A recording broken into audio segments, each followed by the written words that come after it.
দর্শক, এই মুহূর্তে খুবই একটি গুরুত্বপূর্ণ সংবাদ বিভিন্ন গণমাধ্যম প্রকাশ করে চলেছে। ইরানের প্রেসিডেন্ট ইব্রাহিম রাইসি হেলিকপ্টার দুর্ঘটনায় নিহত, কেউ আবার বলছে নিখোঁজ।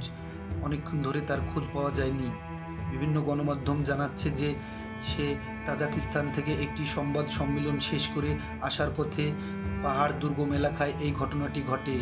সেখানে এখন পর্যন্ত 40টি উদ্ধারকারী টিম গিয়ে পৌঁছেছে, কিন্তু সেই পাহাড়ি দুর্গম এলাকার কারণে ও বৃষ্টির কারণে, ঘন কুয়াশার কারণে সেখানে উদ্ধার কাজে বিভিন্ন ব্যাঘাত ঘটতেছে। বিভিন্ন গণমাধ্যম জানিয়েছে যে তাকে খুঁজে পাওয়া অনেকটাই কঠিন হয়ে উঠেছে।